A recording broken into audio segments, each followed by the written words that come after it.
एक बार एक राजा होता है, ठीक है ना। तो राजा के दरबार में एक आदमी आता है। वो कहता है, साहब मुझे अभी कोरोना की वजह से हमारी जॉब चली गई थी, तो मुझे आप है ना नौकरी पे रख लो। तो राजा उसको बोलता है, यार मैं नौकरी पे तेरे को किस बात के लिए रखूं, ऐसा तेरे में क्या है कि तेरे को नौकरी दी जाए। तो वो कहता है कि मेरे अंदर तो क्वालिटी क्या है। तो सोचता है कि यार मेरे अंदर क्या क्वालिटी है। वो कहता है, ना मैं किसी को देख के पहचान सकता हूँ कि वो खानदानी है या नहीं है। किसी को भी, जानवर को, आदमी को देख के पहचान सकता हूँ कि ये उसी खानदान का, अच्छे खानदान का है या नहीं है। तो राजा बोलता है कि, तो राजा सोचता है चलो ठीक है, तेरे को एक बार 1 महीने के लिए रख लेता हूँ। तो 1 महीने रख लूंगा, लेकिन अगर तूने कुछ सही नहीं बताया तो तेरे को वापस निकाल देंगे। कि ठीक है। तो राजा उसको लेके जाता है जहाँ पे घोड़े रखते हैं ना, वो हॉर्सेस रखते हैं, अस्तबल। तो वहाँ पे हॉर्सेस के वहाँ लेके जाता है। और लेके जाके राजा का सबसे तो प्यारा घोड़ा होता है, सबसे शानदार घोड़ा जो वॉर में वो यूज़ करता है, लड़ाई में, उसको लेके जाता है। तो राजा उस आदमी को बोलता है कि बता, ये घोड़ा कैसा है, मतलब क्या शानदार नस्ल है इस घोड़े की। तो वो कहता है, आदमी कहता है कि राजा जी को बोलता है, माफ़ करना राजा साहब, ये घोड़ा असली नस्ल का नहीं है। असली नस्ल का नहीं है?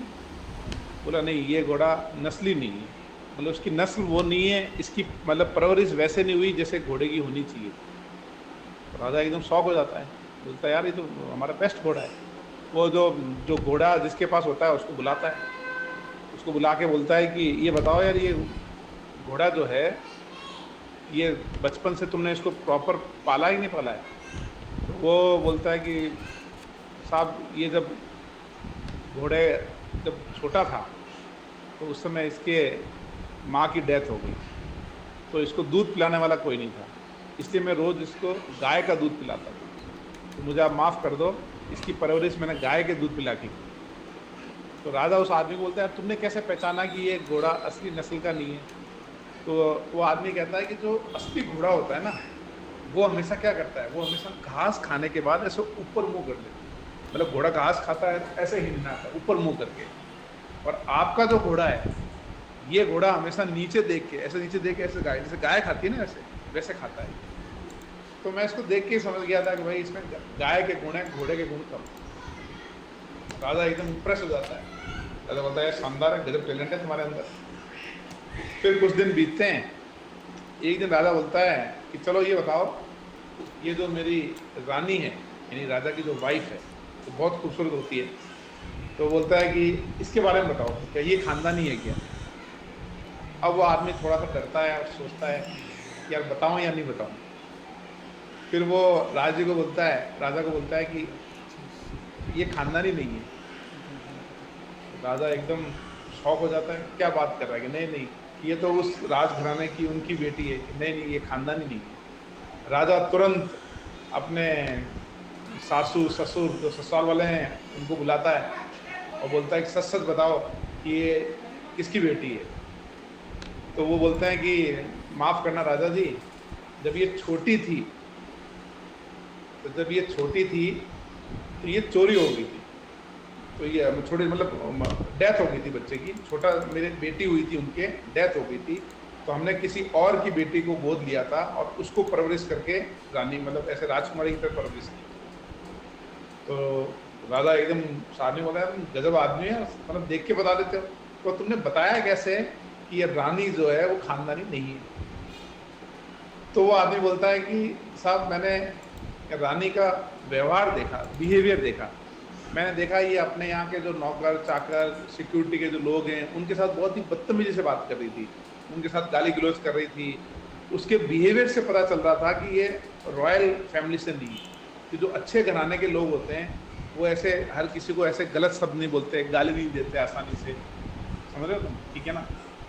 तो राजा एकदम इम्प्रेस। ठीक है।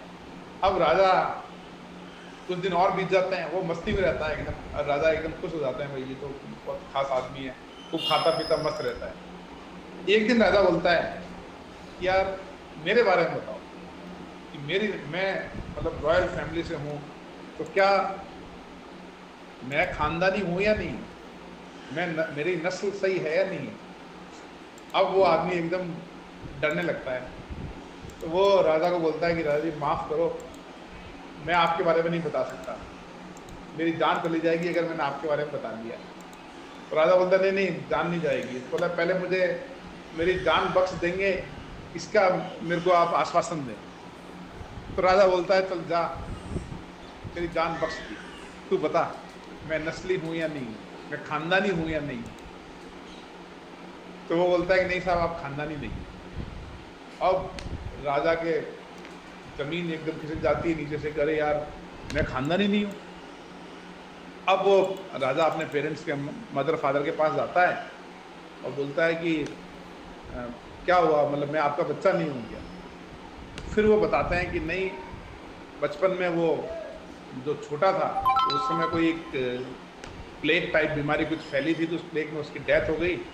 तो राजघराने को संभालने के लिए उन्होंने अपने दूसरे वहाँ पे काम करने वाला बंदा था उसके बेटे को गोद लिया, क्योंकि उसी समय और सेम एज का वो बेटा हुआ था।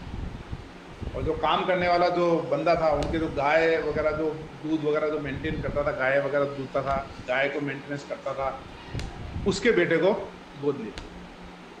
अब राजा उसको पूछता है कि यार ये बता, तूने कैसे पता किया कि भाई मैं असली मतलब नस्ल का नहीं हूँ। तो वो आदमी बोलता है कि जब भी आप खुश होते हो ना, जब भी आप बहुत खुश होते हो, आप क्या करते हो, मेरे को बहुत सारे भेड़, बकरी, घोड़े, हाथी ये सब देते हो आपने, ठीक है ना। जैसे पहले वाला केस हुआ था, पहले वाले केस में जब वो उन्होंने तो घोड़े को देखा तो खुश हो गए, राजा उसको भेड़ बकरी वगैरह सब देता। तो बोलता है कि राजा ऐसे नहीं होते हैं, राजा वो होते हैं जो खुश होने पर हीरे मोती और ऐसे देते हैं, सोना चांदी हीरे मोती देते हैं। आप दे रहे थे भेड़ बकरी वगैरह, क्योंकि वो एक भेड़िया जो भेड़ वो मेंटेन करते हैं ना, उनका बेटा। तो फिर राजा उसकी जान बख्श देता है। तो ये समझे तुम कि वो आदमी, मॉरल ऑफ द स्टोरी क्या है, आप कैसे हो, ये कैसे डिसाइड होता है। ये आपके कहने से डिसाइड नहीं होता है कि मैं अच्छा हूँ, मैं बढ़िया हूँ, मैं वो हूँ, उससे नहीं होता है। वो डिसाइड होता है आपके बिहेवियर से, और बिहेवियर भी टाइम पे। आज तुम्हारा बिहेवियर तुम्हारे पेरेंट्स की तरफ बहुत अच्छा होगा, बिकॉज यू आर डिपेंडेंट।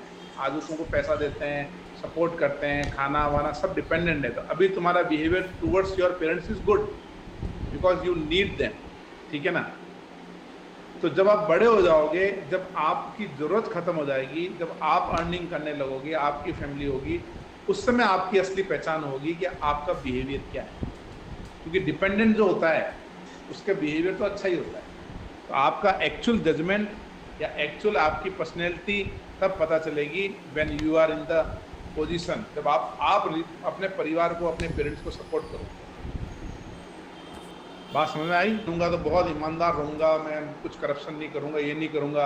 आज आप ये सारी बातें कर सकते हो, इस बात को हम बिल्कुल नहीं मानेंगे। आज जिस दिन तुम IAS ऑफिसर बन जाओगे, जिस दिन तुम्हारे हाथ में बहुत पावर होगा, जिस दिन तुम करप्शन करने के कैपेबल होंगे, मान लो मैं करप्शन करने का कैपेबल ही नहीं हूँ और मैं बोला मैं ईमानदार हूँ, तो ठीक है, लेकिन आपके पास पावर है और करप्शन करने का कैपेबिलिटी है और आप नहीं करोगे, this means you are honest. तो आदमी की पहचान सही वक्त पे होगी। तो जब तुम्हारा वक्त आएगा तो तुम्हें भी अपनी पहचान, अपनी नस्ल साबित करनी है कि हम अच्छे हैं।